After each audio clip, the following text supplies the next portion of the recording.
Tony Lee, what's up? What's the word? Listen, my first question to you. Do you consider yourself a good person? Yes, Okay. I'm a very good person. Okay, so I wanted to sit down with you today to better understand certain aspects of America, Okay. including the prison system, because I feel like people have a lot of misconception about the whole system. People who, did time and a bunch of other stuff when it pertains to that. Tell me a little bit about yourself, your upbringing, background. Well, I was born and raised in Brooklyn. You know what I'm saying? I had a little checkered past when I was young growing up. You know what I'm saying? I caught my first case when I was 11. I was on probation. It was for like setting fires, something petty. But then eventually I started getting caught with guns when I was a teenager. And then when I turned 23 in my 20s, I actually caught my first case, like major case felony, and which landed me 10 years in prison. So a lot of my life I was like kind of in the streets and in and out the prison system, detention centers. But now, since I've been home, it's been like the first time I can actually say that I've been walking a straight path, just like trying to figure out something different than the stuff that I used to do. Because now I look back like, oh, that was so childish. Right. And I know it's only been 3 years since you've been out, right? So about 3 years now. Let's start with, how was life before prison? How was life before getting into trouble, even as a kid and then, later as an adult? As a kid, it was, I could say I had a normal childhood. Like, in that time era, because, we living in a different time era that what 16-year-olds was doing back then and what 16-year-olds are doing now is totally different. So growing up, I had a pretty regular upbringing. I was always like the cool kid that, all my friends came. Like I was like the glue that brought everybody together. Like I was always that guy. So that's how I grew up, just being like the popular kid or the glue to the team. Everybody, check in with Tone. So before prison, I feel like right before them few years, life was moving fast, like real fast. What do you mean by that? Like I was just doing any and everything, just like, all right, you see how we sit here having it? I would never imagine being on a platform like this, talking to nobody about my story, none of that. Like, because that wasn't even my mindset. It wasn't even remotely my mindset. It was like in the streets moving fast. And I felt like when I caught that case, that really slowed me down and showed me like, I reset and it actually showed me what life was about, what life could do to you and what's also out there. Because some people don't weigh their options. They just used to being in one particular setting or area and then they just content with that. Right. So once I went to prison and it took me out of my comfort zone, took everything away from me, and I had to start brand new, it opened up my eyes to different things. So now most of the stuff that I'm doing now, I plan from in prison. Okay, so you didn't really have anything going on yet when you first got locked up? No. Okay. I was just like a weed dealer. Okay, okay, that's a fast life aspect. Okay. How did you get into what you're doing now? Let's talk about a little bit about, you have a clothing brand, you have a media platform. Yeah. Before we dive into. Yeah. So with that, I first came home, like I told you, I was kind of planning all of this, not necessarily the platform, but the clothing line, I was kind of playing with it from in prison. And when I came home, I was like doing little things, but not really taking it too serious. I was really just making a lot of clothes for myself. A lot of people would be like, yo, that's fine, yo, let me get it. And I'm like, yeah, I got you. But I never make it until I just said, yo, when I came on, I just thought of the idea. And my son's mom, she helped me with put a print inside Chat GTP. And it was a dope print. So I'm like, hold on, I could put this on there. Huh? ChatGPT. Yeah. She pulled it up and I took it to the graphic designers and they enhanced the look or whatever and put it on the clothes. And I was like, oh, this is dope. Showed a few people, they bought it up. I sold out real quick. So I was like, I bet it's only right I go back and get more. And that was this from the jump. This was the name Foreign Good. I started with Foreign Imported. It was Foreign Imported, and then I went to, because at first I was just gonna name my clothes Tony Lee, Yeah, if he was like, oh, you can't, nobody gonna want to wear his stuff with your name on it. But I'm like, y'all wear Tommy Hilfiger though. Y'all don't know him. Right. He ain't supporting y'all. You know what I'm saying? So I was like, all right, scratch that. Let me just go back to the original plan. So I started with foreign imported, and then I don't know. I just was playing with names in my head, and like foreign goods kind of stuck to me. Okay. So when you first got into prison, right? How many years you were supposed to be there for? 10. Okay. So that was the only time that you got convicted? Yeah, like for a felony. Yeah. Okay. So what was that? What did you get the 10 years for? Basically, long story short, I was a weed dealer. I was selling weed, and I went to buy some weed from some dudes, and they basically took the money and backdoored me. They went out the back door, had me standing there looking stupid, and I retaliated. I went to the dude's house. I mean, I could talk. I'm off for parole and everything now, so I could talk about it. But yeah, I went to the dude's house. He wasn't there, so I ended up shooting like a family member that was there. I think it was like his father or something. And then maybe like 4 days later, somebody called me and told me like they knew where the dude was at, and I went where he was at and shot him too. So they both told on me, and that's how they ended up catching me. So you said they told on you. What did you expect them to do? I mean, they robbed me. They took my money. That means that they was like supposed to be in the streets. Okay. Right? If you robbing people, taking thousands of dollars from people, that was like, at that time, that was like, I think it was like $12,000. Uh-huh. You know, so it was like, at that time, I was only like maybe 22, you know, young. So I was trying to reinvest that money, and I didn't take that too well. But I didn't think that through either. Honestly, I didn't think that through. Because even when I went to his house, and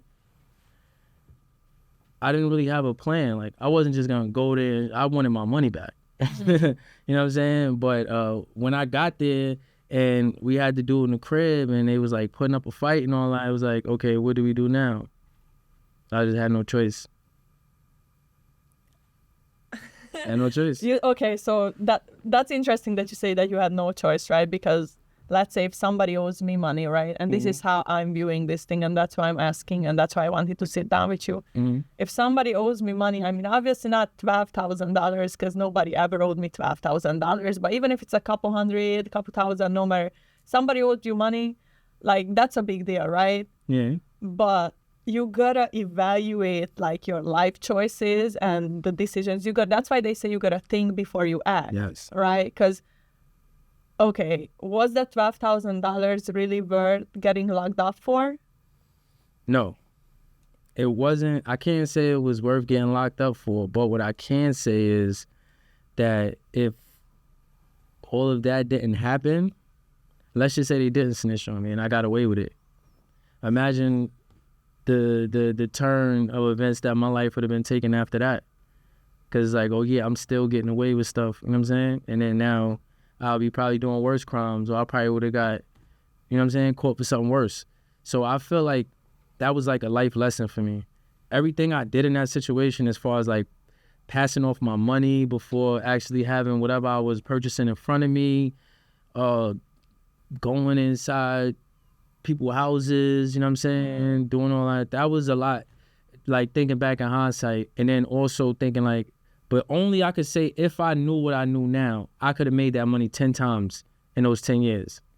You know what I'm saying? 1,000 times in those 10 years. If I knew what I knew now, but I didn't know what I knew now. Right. So I probably would have been just on the same path doing the same stuff.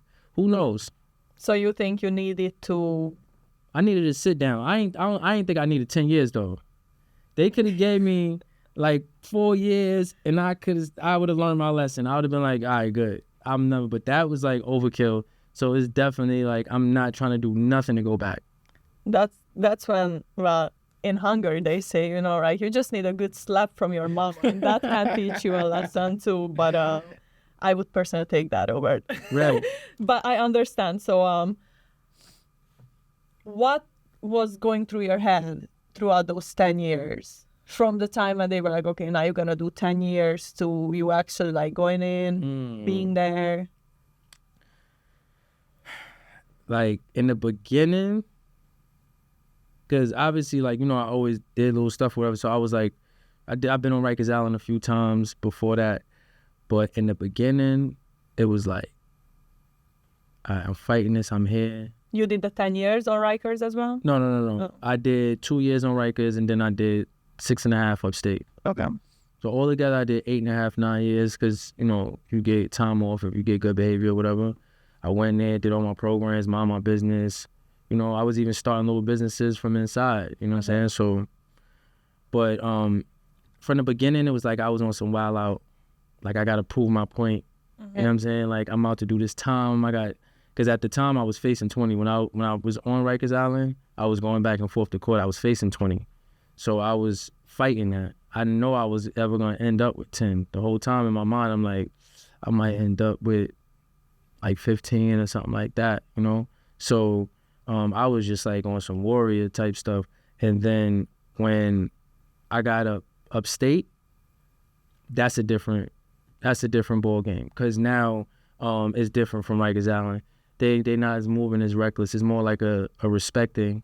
Everybody's minding their business. And the people that's not minding their business, those are people you see get dealt with inside there. Yeah. Okay. Yeah. I think I know somebody who used to mess with somebody who was like doing time upstate, and I think they went from Rikers as well. What are some? Wait, let me ask you one question. Yeah. What was so when he was in there, was he telling you like he was holding it down, like he was the man in there, like? So the girl was telling me some stories, right? It's more like, yeah, he was trying to like maintain a certain type of reputation. Yeah. But what I've heard is they are getting into like, you know, physical altercations with like the officers and stuff. Oh, yeah, or, you yeah. know, just crazy stuff like hiding the blades like inside of their mouth and shit like. Do they tell you where they put the weed? No, where do they put the weed? Talk to me. Listen, I'm not familiar with none of this shit, so that's why I need you to tell me, you know? All right, so, damn, I wish I had, so, we just gonna say this, right? Mm-hmm. You can It's get right like a here. gloss. Okay. No, I don't want to I didn't know if I want to show it on camera. So something like this, right? Mm-hmm. They would compress the weed in, and, I mean, where else do you think it could fit this? A guy. Okay. So that's how people get high in jail. Like, you know, It's worth it though? Like having to come up with all this crazy shit because you just said, okay, you see. And that's small. I'm talking about people who go crazy. Right. Yeah, they go crazy. Like, they guys should way bigger than that. So tell me some crazy stories because I know like homophobia is also a crazy thing. Yeah, you but know? in there, I'm going to keep it real with you. During my time, because maybe back in the days before I started doing my time, but when I did my time, when you go upstate, like, the people that's like that, the homosexuals, they are in one group. You know, they're grouped up. You know what I'm saying? And then, like, you might have some dudes that be down low, but eventually they get caught because everybody in jail talks. You know what I'm saying? And then they get faded out. But it's not like a rape thing. Like, everybody think, like, you go to jail, you get raped. And I haven't never witnessed a raping. I mean, I've heard rumors, though, like, yo, some kid got raped, but it's not as broad as everybody think. Like, they think, oh, you go to jail, you drop the soap. Like, you don't even take showers with other guys. And if you are in a jail where you do have to take showers with other guys, you're not taking showers with your underwear off. So where do you think all those things originate from? Like all those stories, like dropping the soap and all that stuff? Or it's like a back in the days type of thing? Yeah, I think or it's it more, depends on where you are. I think it's more like a back in the days type thing, but it's just like, hypothetically, if people envision a bunch of men in the shower and you drop the soap, that means you gotta bend down to pick it up. And if you in the shower with a bunch of naked men, it's like just not a pleasant image. So that's why they just like don't drop the soap. You asking now. Yo. So what are some stories though, like that you personally have? Not like oh I've heard or like when you were locked up. Oh, when I was locked up? Yeah, crazy stories. All right, so not saying like stories you would tell your grandkids, but yeah. All right, so one time we was in the yard and this is like the late rec. This is the last rec of the day. So this is the time where everybody go out, get their weed or whatever they smoking, you know what I'm saying, cigarettes, whatever. And I was trying to get some weed from some dude, and he was telling me, like, yo, hold on, I got you. Whoa, whoa. So I'm like, all right. I'm chilling on the side, and I see him give somebody else some weed, like, yo, what's up? So the guy started rolling up the weed, and as he's rolling, some guy comes behind, boom, cut him. And when he got up, that reason why I'm saying this is a crazy story, because that was one of the craziest cuts I ever seen. Like, you could see his teeth from right there. Like, and I'm just like, whoa. And then it was like an all-out thing. Like, a bunch of dudes just started coming out, and they all just started getting at each other. It was crazy. It was crazy. And it was times, you know, they wanted to come at Brooklyn for the phones. Because that's a power thing in prison, too, the phones. Mm-hmm. Like, even though probably now how they got it set up, the COs run the phones. But when you in certain jails, they let the inmates run it. So whoever's supposed to be that dude usually keeps control of the phones or have a phone that he's in control of. So who decides who's the people who get the phones? Or that's like a internal, like it's different things. Like, you might be in the gang, you might be the big homie. Okay. So when you come to the whatever cell or whatever block you on or whatever, yo, what's such and such is here, whatever. Yo, look, you got such and such time on the phone. Okay, I get it. Or you might come and be like, yo, I got such and such time on the phone. That's how some people do. Or, yo, some people come and be like, yo, who got 8:30? I got 8:30. All right, meet me in the bathroom. And then fight for it. For a fucking 30-minute call.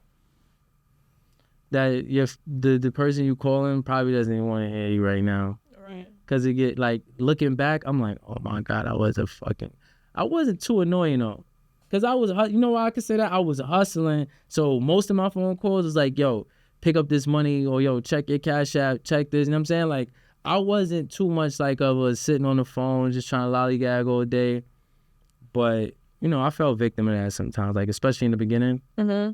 Yeah, and when I look back, I'm like, you had girls calling you while you were like that? Well, they couldn't call me. I was calling them. But like you were. Yeah, I had a few situations. I was gonna say how many girlfriends you had at the time. No, not at one time. Like, I would have a girl and she would hold me down, and then she'd probably get tired of it. You know what I'm saying? It's probably because it's a lot. Oh yeah, I would never. It's a lot. Respectfully. Like, no, I'm just like Chef G's girlfriend. I would never put myself in that position again, because that's a lot for somebody to do. Like, they gotta get you 35-pound packages every month, and then sometimes if you got dudes like, if I'm like, Lilla, you don't get packages? All right, look, my people is gonna send you a 35-pound package in your name. You could keep 10 pounds. Just give me the other 25. Right? I lost it real quick. Just give me the other 25, right? So now you got 25 and 35. What's that? 60? 60. You got 60 pounds worth of food. You know what I'm saying? So you'd be comfortable. Mm-hmm. You know what I'm saying? You could do stuff like that. But doing that, going shopping, and then you got to pick the right stuff, because there's certain stuff that they can't have in there, like with certain ingredients. So you pick stuff, you buy stuff, you spend your money, ship it off, and then like maybe out of the 35, you're only able to get like 28. Mm-hmm. So for a person to be asking a person to do that, then you got to come up on visits, and then you got to hear my phone calls and me talking about what you ate, what you did today. Nah. It's like, oh my God. So yeah, I would never fall victim to that again. If I was to ever, God forbid, a situation happen where I end up in trouble and I had to go back, I just probably wouldn't even call nobody. I'll be so disappointed in myself, I probably wouldn't even call nobody. What's your take on people who, do some time, they get out, that'd be the people who, believe in God and religious and go to church every Sunday, and then 2 days after they get out, they right back. Oh, it's all the time. That's all the time. In jail, religion protects you as well. Mm-hmm. So if you're a part of a certain religious, like Muslims, Mm-hmm. and I don't mean to like put no shade on Muslims, because you do have official Muslims that's really on their deen, but then you have some guys that was in jail, they was rapists, you know what I'm saying? They might have been in a gang that the jail don't necessarily agree with the population. They might have had like a wicked case, period, you know what I'm saying? Or just did something wicked. And now they go under the Muslims, they turn Muslim, and now no matter what they did, the Muslims will protect them if they're under their religion. So you think that has anything to do with the fact that a lot of rappers and hip hop artists talk about, Allah and I'm Muslim and Islam and Yeah, or that's just for like the image and they trying to portray something that they are not? It's for both. It's for both. It's for both, because what they started doing was they started making the religion a trend. Yeah. So a lot of these, it was just, you see Ramadan come around, all of a sudden everybody's Muslim. Right. I'm like, where was all these Muslims? Because I just seen you eating ribs not too long ago. Like, you was in the store with the bacon, egg, and cheese. Now you Muslim. All right, cool. Tatted head to toe, earrings, all that shit. Yeah, that don't even go with the religion. So I think that sometimes it's a blanket, but then sometimes you actually, when you're in prison, you got a lot of time to think, and you might reflect on certain things, and you might tap in with your spiritual side.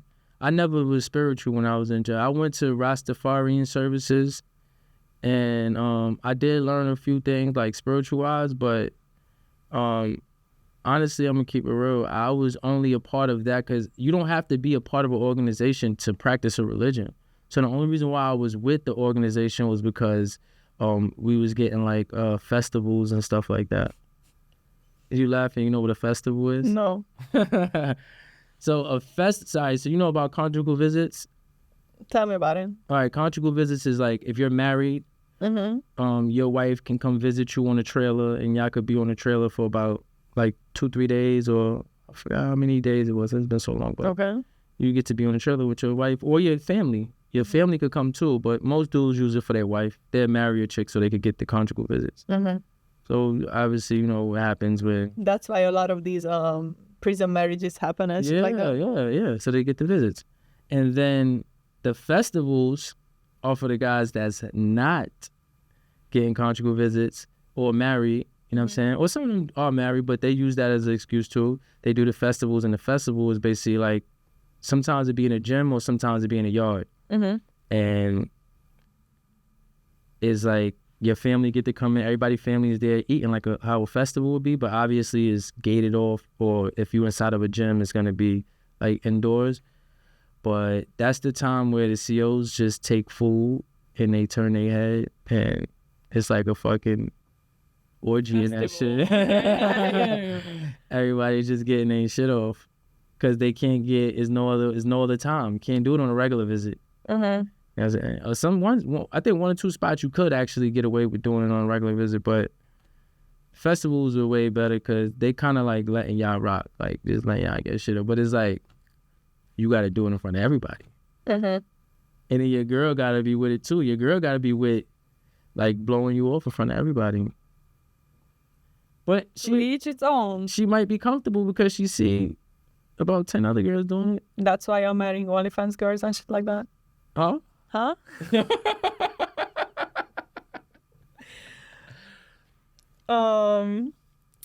What's a misconception that people have about men who did time?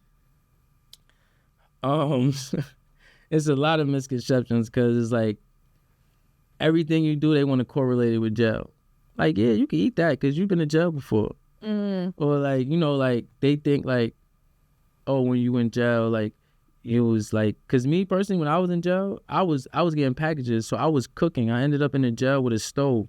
So I had a stove, a pot, you know what I'm saying? Like, I'm making food.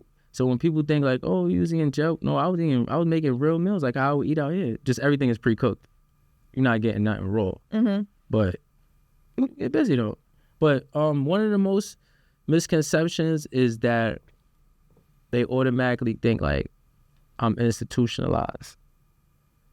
Like they expect me to react a certain way to certain things, and I just don't. Mm-hmm. And it's probably because I've been in jail before, and I know what it's like. So it's like once somebody play with me, it's like it triggers me, but my mind fast forward to everything that's gonna happen after this. And that's what be saving me, and that's what be keeping me away from people. And I just be, as soon as I feel a person energy is not right, boop, it's over. So you can like keep the distance. Like, what is it like mentally or internally that helps you? Because a lot of people would still snap, no matter how much time they did or anything. They would probably still like, you know. I have my moments. If people be surprised, they be like, "Yo, I didn't know you was." Yeah, but nah. For the most part, what keeps me is just thinking about the consequences. Every time I think about the consequences of the things I do, because I remember, like, even before I went to prison and during the beginning of my prison years, I was an extremist. Like, everything I'm gonna do is I'm gonna take it to the max. Like, I'm an OD. Like, you know what I'm saying? Like, so it's just like, cause like, honestly, after the first situation happened when I shot his father, like, I could have just let it go from there. You know what I'm saying? I'm like, no, I'm gonna just get everybody. Yeah, like, you know. So it was just like not thinking things through and just like overreacting and not thinking about the consequences is just something I don't do no more. When I know I'm about to do some crash out shit, I just be like, all right, what I'm gonna do is, before I even get there, just remove myself. And also it's different for you now, right? Because you have a kid. Yeah. And I lost almost 10 years out of his life. Oh, so how old is your kid? 16. Oh, okay. So that was before you got locked up. Yeah, he was only like, maybe like 4. Yeah, when I went to jail. So to come home, he was like 13. He was going on 13. So I was coming home to like a teenager, preteen, going into a teenager. So these is like his prime years. So I can't really afford to do nothing else stupid, because if I lose any more time from him, it's just like, that's being selfish. And you weren't there for him to teach him what not to do, not to fall into the same mistakes that you did. Right. But I caught him at a good time, though. Because those are like one of their most impressionable years, like preteen going into the beginning of their teenage years. So y'all have a good relationship now? Yeah. Me and my son, we talk every day. We kick it. I mean, he don't really try to spend too much time with me, though. He like, I don't know. He be acting like I ain't lit. But I mean, it can probably still be a little like resentment on his end, you know? I don't know if that's something you guys talk about or how he really feels about the fact that you weren't there. He never expressed nothing. Oh, because he don't express nothing. Like, I'm talking about, like, when I ask him, like, yo, what is it? Because, like, he'd come chill with me. We'd go to the city. We'd hang out. We'd have a good time. And he'd go, all right, we're going to go home. And then he'd just disappear on me for, like, 2 weeks, 3 weeks. And every day, I'm like, yo, what up? What you doing? Oh, I'm just relaxed. All right, pull up on me. Let's go chill. Let's go do something. Hi, I'm tired today. Today is just a relaxed day. And I'm like, okay, now I think I'm about to start dragging you out the house because you're playing with me now. No, that's what I'm saying. I feel like having those conversations are important, you know? Yeah. And then again, 10 years is 10 years. Yeah. Like, you might need to have a sit down. No, I asked him, no, seriously, I asked him, I'm like, yo, do you feel like, but he just say, like, when I ask him questions that I feel like he got to go in depth with, he always leave with, like, nah, that's not it, or like, I don't know. He just say, I don't know. Mm-hmm. I mean, and I'm that's like, you partially... know, you have an idea of how you feel about something, like. Yeah. So it's hard to get answers out of him, but when I get him in his comfort zone and he lose, he start talking and telling me certain stuff. So I would just take it for what it is. Okay. I try not to be too pushy. You know, try to be like too pushy, but I'm firm on everything. Like, I stand on business with him. Like, they think I'm the angry dad because I just be on this and like, why you ain't do this? Why you that? What's this? What's that? What's that? I don't like this. I don't like that. I be on it with him. Okay. Yeah, you gotta find that silver lining. Yeah. You left the streets alone after the... Yeah, after my case, I kind of left the streets alone. Like, I mean, weed was legal when I came home, so you know, they wouldn't dabble with the weed, but that ain't really something like I even entertain. It wasn't the same, or you just wasn't into Nah, it wasn't the same. It wasn't the same. Because you got to remember something. Don't nobody want to go to jail. So back when I was selling weed before I went to jail, you was getting locked up for weed. Whether you was just going through the system or if you got caught with a certain amount, you know what I'm saying, you're going to jail. So everybody wasn't doing it. You didn't have weed dispensaries and all that shit on every corner. Mm-hmm. You know, you had to call your butler, which in my area was me. And then when I came home, you got everybody with weed. You got weed shops, you got smoke shops, you got dispensaries in Manhattan, you got edibles, you got this, you got that. I'm like, oh, nah. Now I'm going to just switch up my industry. Because me as an entrepreneur, I always go for supply and demand. Right. And there's too much supply out there. Right. It's not in demand. Anybody, you could walk right now. We could go around the corner and somebody be out there like, go weed. So I can't do that. Right. No, you're valid. Yeah. Talking about supply and demand, right? Right. And correlating with it with your media platform, right? Because in my opinion, what I'm seeing is that there's a lot of drop mic media platforms, right? Right. A lot of them just really be doing the same thing. Here's a mic, here's a mic, hang in, like, boom, do your thing. Right. So what's your take on that? What made you start the Next Stop? That's your platform's name, right? Yeah. And what makes it different from all the other media platforms out there? All right. And I'm going to tell you, before I even get into that, this year, starting January, I'm taking the mic out the mic drop. I'm taking it out. Don't tell them. I'm taking it out. They're gonna I'm telling them. They're gonna know. So when they come to my platform, is this gonna be? We still gonna have the same concept, just without the mic. Mm-hmm. Because like you said, I was thinking this like maybe yesterday or 2 days ago. I just came up with that like 2 days ago. Like, yo, it's too many of them. It's too many of them. But so to answer your question, what I feel like what made mine different, to answer the first part of the question, was that when I started my platform, I was doing content in the beginning of each mic drop. No mic drop was doing that. Like, you would have, example, I had Mia Snow. She was coming down the steps. You got the shot of her coming down the steps. Then she get to the to where you pay at, to the turnstile. Mm-hmm. And she's from Florida, never rode the train before. It's her first time. She's looking around like, what am I supposed to do? Like, how do I get through here? And then you see me come. I'm like, you need some help? Boom, boom. She like, yeah, like, I'm not even from here. Like, how you get through here? And then I tap and get on. And then when she get on, she walks down the steps and then the mic is right there. Or sometimes like Chrissy Benz, which was one of my first, she set it off for me. She was the first artist to do my platform. Mm-hmm. And the vision that I had was we ride with the artist from the next stop, get up to the stop, and then once we get off the train, the mic is already there. Mm-hmm. And that's kind of what we executed, but we didn't have the best quality production at the time, so it didn't kind of come out the way I really, really wanted to, but it was good. It was enough to give everybody the message, like, okay, this is something different, because, all right, we see her on the train, we hear the beat playing, but where's she going? And then when she get off the train, like, they like, wait, hold on, how's the mic already there?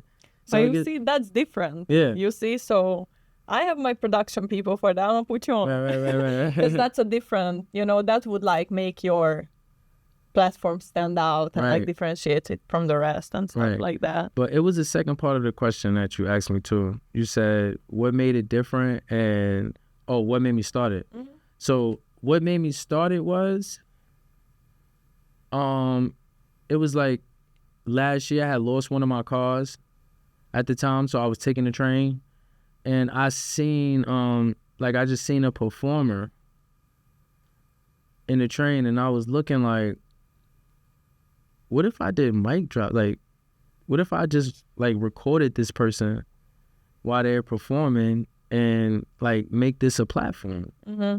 And then I just started thinking about different ways I could do it, boom, boom. And then I started telling people my ideas. See, me, that's one of my problems too. I tell a lot of people my ideas, Yeah, you can do that. I be telling people I'm talking about great ideas. I be telling people all my ideas and they be running off with them. And I ain't gonna lie, I'm guilty of it too. Don't tell me a good idea When you be stealing people's ideas? if you got an idea, no, listen. If I know, like, boom, you tell me an idea, right? But I know, like, that's something fit for you and you're gonna do it, I'll leave it alone. But if I know you just saying shit and putting shit out there, but you have no real intentions on acting on it, oh yeah, let me get that. Oh, no. I'm not gonna do the same exact thing, but I'm gonna piggyback off that. I'm gonna elaborate because my wheels is always turning. I'm always thinking of new ways to come up with different ideas or different things, you know what I'm saying? So yeah, if somebody tells me something like, oh, yo, I got an idea, I was thinking about doing this, that, and third, and I'm like, yeah, okay. And then like 2-3 months go by, you still haven't brought it up again, you still haven't done anything about it. It's like, okay, let me see what you was talking about. Okay, yeah, no, that's different. What was your experience with females, you know, because you said you had one or two things going on. How is loyalty looking like going into jail and prison? You had somebody like your baby moms was there with you and they all fell out. No. Me and my baby moms, we wasn't together when I went to prison. We wasn't together when I went to prison. I was with because I had a co-defendant on my case too. It was a female that I was with at the time when I did one of the shootings. So that's who I was with when I went to prison. She obviously did time. She got turned out in jail and like stayed with the girl or whatever that she was dealing with in the jail or whatever. So when she came home, she dubbed me. And I ain't gonna lie, I was holding her down from inside. Like I was holding her down from inside. Like my people that hit me, yo, you need a package this month. No, look, send her the food this month. You feel me? And I get the food. She was feeding the next bitch. Huh? And she was feeding the next bitch. Word. So that was one point of disloyalty. And then after that, I ended up with a girl that held me down for like 6 years. And I want to ask you this. Do you consider this loyal? If you held me down for 6 years. I'm not holding nobody down who's locked up, not even for a day. But look, all right, this is hypothetical. This is hypothetical, right? You hold somebody down for 6 years. You taking them packages, you know, you making sure they got everything they need. You know what I'm saying? Y'all have your little in and out fallouts or whatever, but for the most part, you solid. You there. But then you find out, I find out, because I'm speaking in third person. Then I find out you're the one locked up and I'm the one holding you down, right? Yeah. Okay. And then I find out like maybe a month before I come home that you was smashing one of my boy's brothers. Like he was like in the crib, like y'all was really fucking with each other. Would you still consider that person loyal? Would you still consider yourself loyal? No. Why not? I was there for you. I made sure you was comfortable the whole time you was in jail.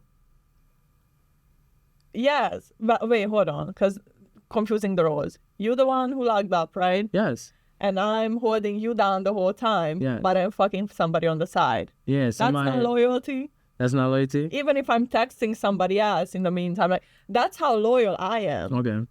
And I feel like not all females are disloyal. Meaning, no, I don't think so.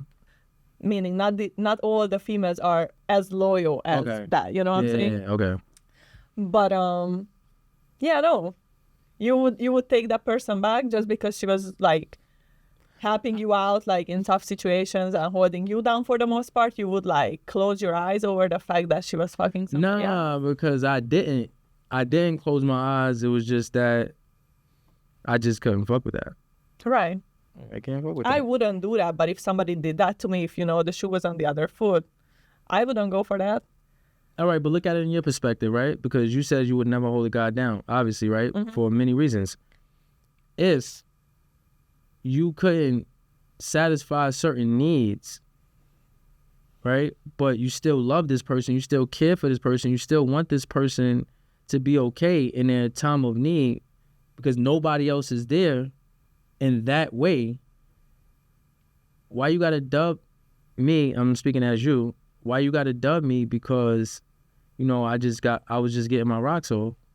It wasn't like, oh, when it was time for you to come home, I wasn't like, all right, come. but this is the situation. This is what was going on. If you don't love me enough to be able to go however long without, getting some, I'm not the person for you, not the person for That's me. a jail nigga's philosophy, but that's not reality. That's not reality. Well, shit, don't get locked up. Moral of the story. Right. That's the moral of the story. Because Because that's a jail nigga's philosophy. Oh, you couldn't hold it down for 12 years.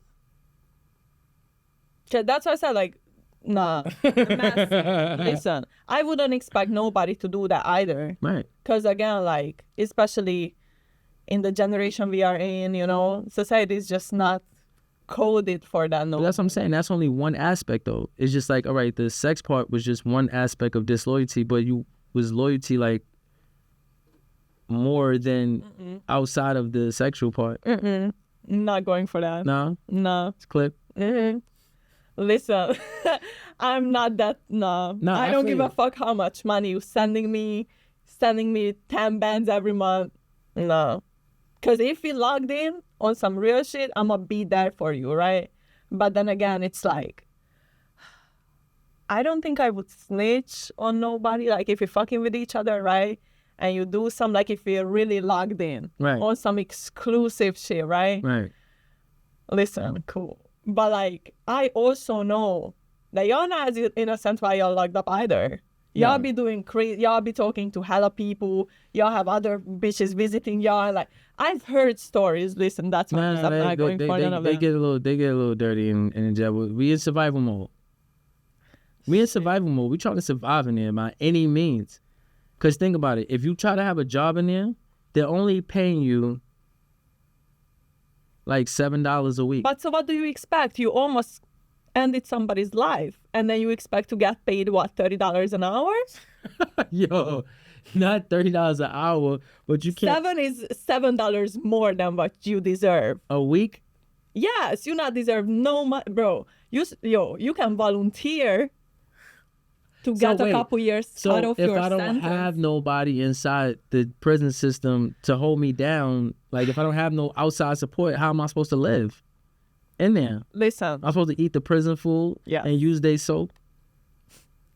Listen, that's why you gotta stay out of trouble, you see? And that's why when it comes to this whole like rap and hip hop game and all that stuff, right? And people, I feel like, use jail and prison as a marketing tool, you know what I'm saying? It's just, it's not cute. Like, that's but they don't tell you the shit that's why I asked you, right?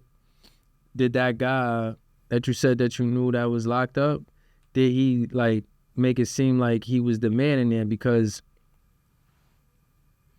how many people have you ever heard say, I wasn't the man in jail? Like, I was quiet, I was minding my business.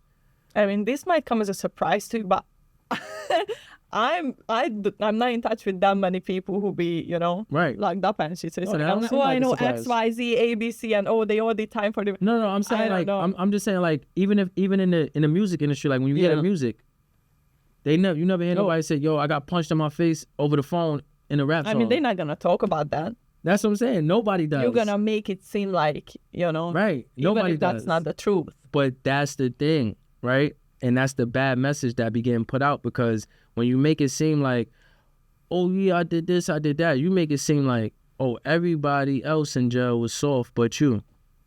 Yeah. So to the younger generation, it's like, oh, if he was holding it down, I know I'm tough.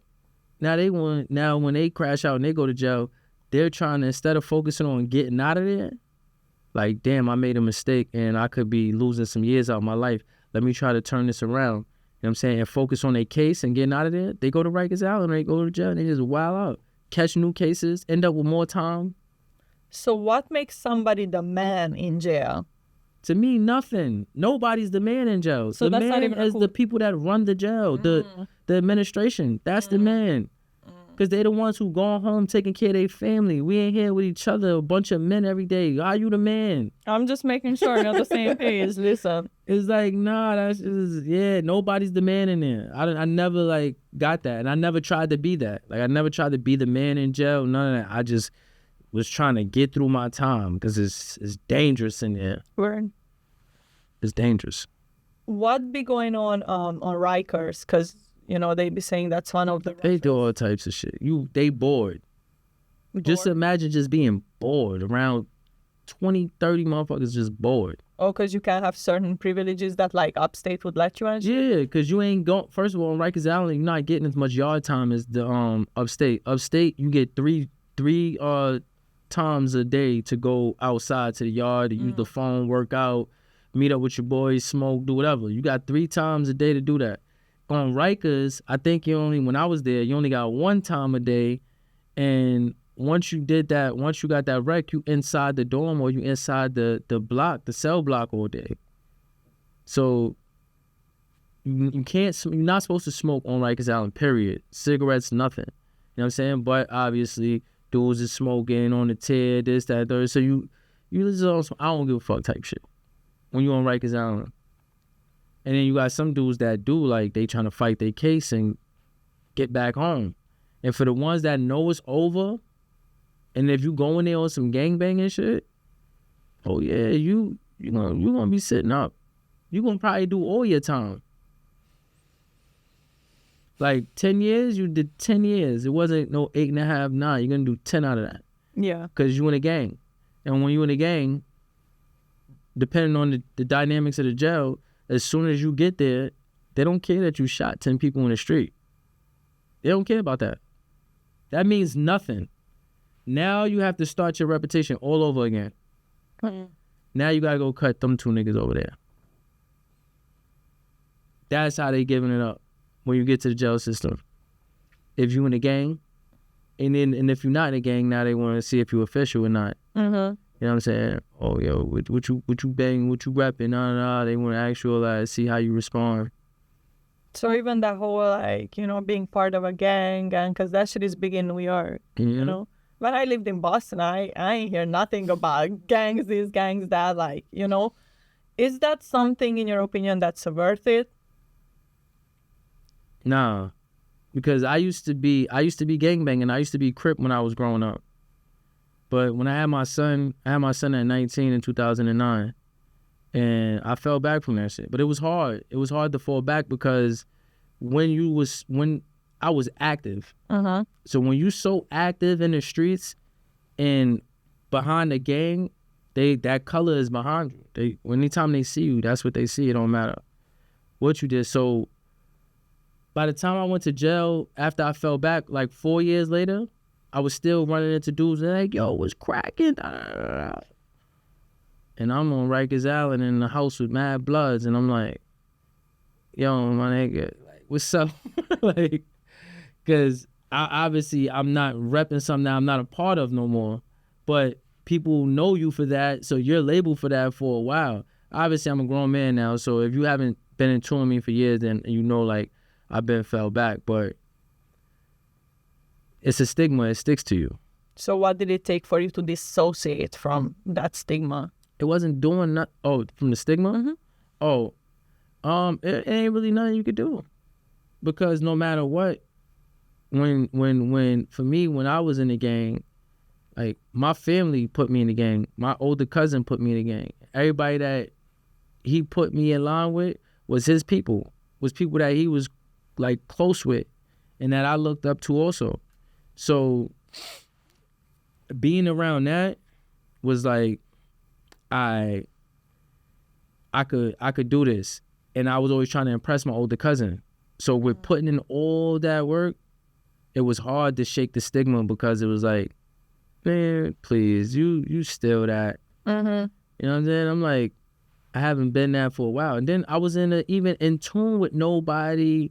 Like, when I got to a certain point in my life, I wasn't in tune with nobody that was, like, gangbanging. So, like, somebody asked me something, I don't know what you're talking about. I haven't been studying no codes or nothing like that for years. I'm a grown man now. I'm 35. Like, why would I even be entertaining this? You know what I'm saying? So it was hard to shake the stigma, but when people see me doing stuff like this, they're not gonna be looking at, oh, that was a Crip member.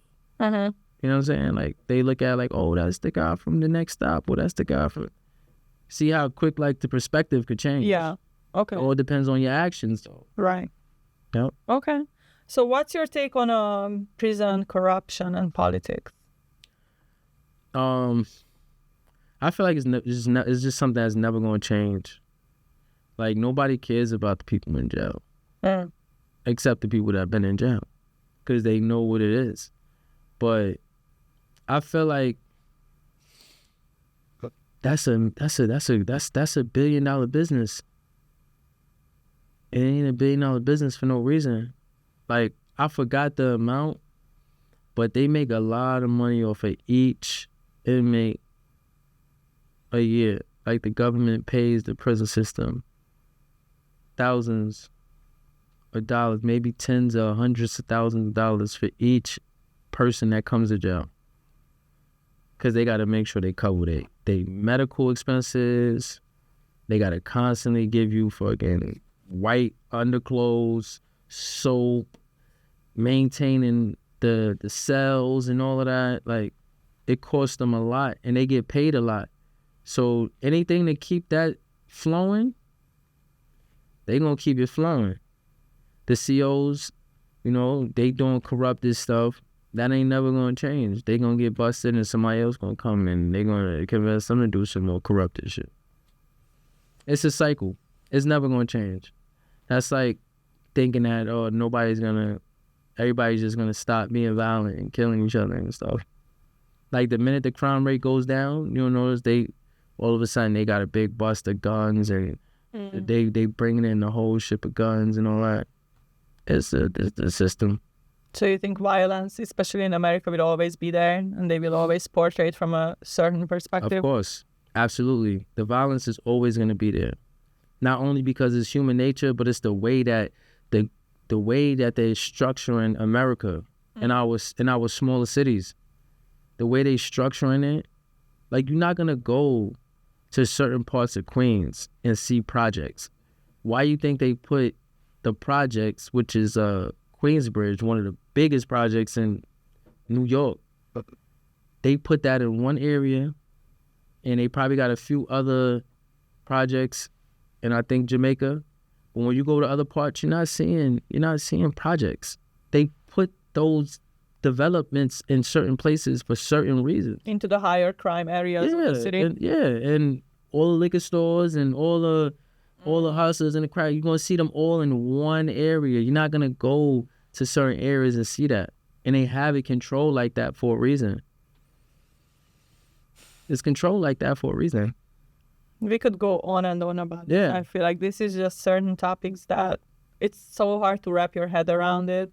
Absolutely. Especially when there's changes that you would want to implement, or that it could be different. Right. You know what I'm saying? What's one lesson that prison taught you that success could never? That's a good one. How to be without. Like, how to go without. Like, nothing. Because it wasn't always good. Well, it was never good. Let me correct that. It was never good in there, but it wasn't times where, like, I always had.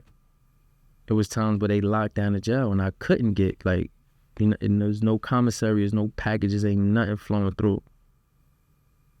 When I first got to prison, this was the one thing that I didn't realize that it showed me. When I first got off the bus and I got to downstate, and they make you take everything you own, your mail, anything that you got in your possession, I'm talking about your clothes, they strip you butt naked. Take everything. Put that in the bag. You have the option to send it home, do whatever you want to do with that. Put it in your property or whatever. And then they hand you a uniform. And this is your new beginning. This is what you're starting from. Because there's guys in there that they don't have no support, so that's what they're going to wear the whole time, is that uniform. See, I never wanted to be institutionalized, so I always stayed in tune with reality TV so I could know what's going on out here. And I never wore that uniform, that green uniform. I never wore it. It's mandatory you wear the pants when you're going on a visit or something like that, or when you're just moving around. But shirts, nah. I always try to stay with some polo or like one of my boys' brands, you know what I'm saying? Like something that's not their uniform. Deep. Yeah. because it's just the feeling. Just didn't like it. I don't blame you for that. Definitely. I don't think I could name anybody who would actually like any of those things. But I really appreciate you for going into detail about a lot of these things, because they are very personal, and it's I'm pretty sure hard to open up about these, but it seems like you can kind of put it past you, and it's, part of your past, and it doesn't define you as a person. And sometimes we gotta do better at, not judging people based on their past and not. So let me ask you one question. What do you define success? What do I define success? Yeah. Success for me is 3 things in life, right? Happiness, being healthy, and wealthy. But all of our definitions of those things are different depending on our life stories. You know what I'm saying? Right. Because you could just be like in a studio apartment, and then you move to like a condo, and now you feel like, that was something successful you did.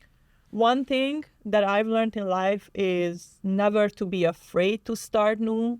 Every new beginning is gonna look different, and you never know what that new beginning gonna look like. But just keep your head above ground and And that's what I try to explain to like my friends now that I'm being more open into business and meeting different entrepreneurs and people that's doing business. I always try to tell my friends, like, think like a businessman.